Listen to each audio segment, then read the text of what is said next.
Hi children, my name's Lizzie Rose from BBC Radio Humberside's Breakfast Show. I'm looking forward to reading you this bedtime story. I hope you're sitting comfortably. Let's begin.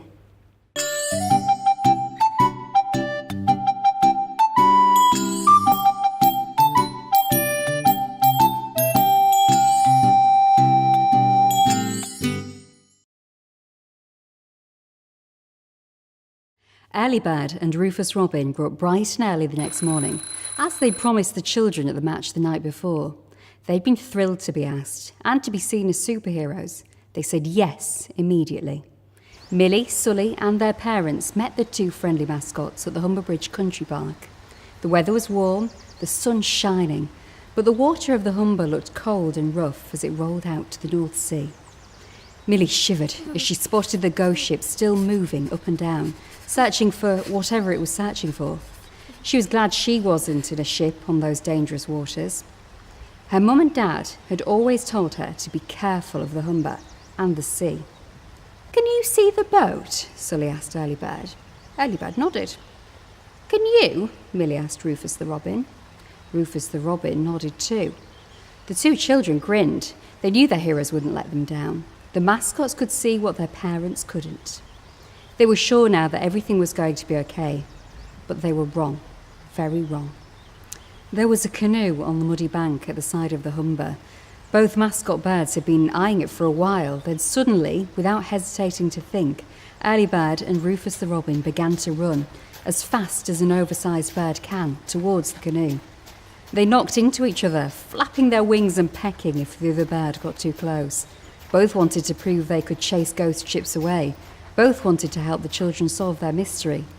At the last minute, Airlie tripped and fell, giving Rufus the Robin the time to sidestep the Hull FC mascot and jump into the canoe. Rufus snatched the oars off the ground and launched himself into the Humber. Big mistake. Why was it a mistake? Because everybody in Hull knows the Humber is dangerous. Everyone knows that the tides can sweep you out into the sea or pull you over and into the water. It's deadly. But in his excitement to beat Airlie Rufus the Robin had forgotten that. He'd also forgotten to put on a life jacket. Airlie seeing his rival canoeing towards the ghost ship, dived into the water and swam as hard as he could after him. So now both mascots were putting their lives in danger. And for what? To prove they were the best mascot? Milly couldn't believe how silly the birds were being. What was wrong with them? Even worse, she couldn't believe that her mum and Sully's dad were laughing like this was some kind of pantomime. There were lives at risk. Milly grabbed her phone and found the number she was looking for. She knew that sometimes people made silly choices and that when that happened, one person had to stay sensible. Today, that was her job. The phone rang twice, then was picked up. "Humber Rescue," a man said.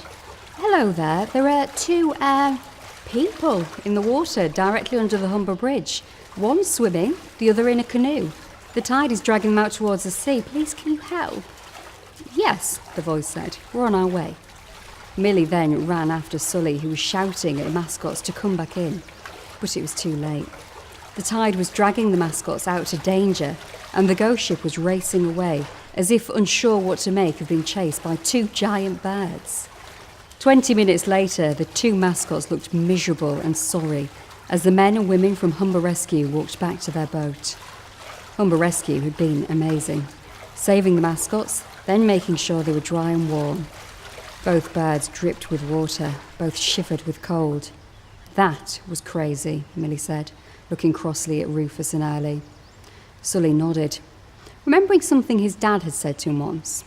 "But," Sully said, "we all have a moment of madness every now and then. It's what we do next that matters. It's how we learn from it." Airlie and Rufus the Robin studied the two children who had asked for their help, and they felt a bit daft. They looked into each other's eyes and understood what they had to do. They had to work together, do the right thing.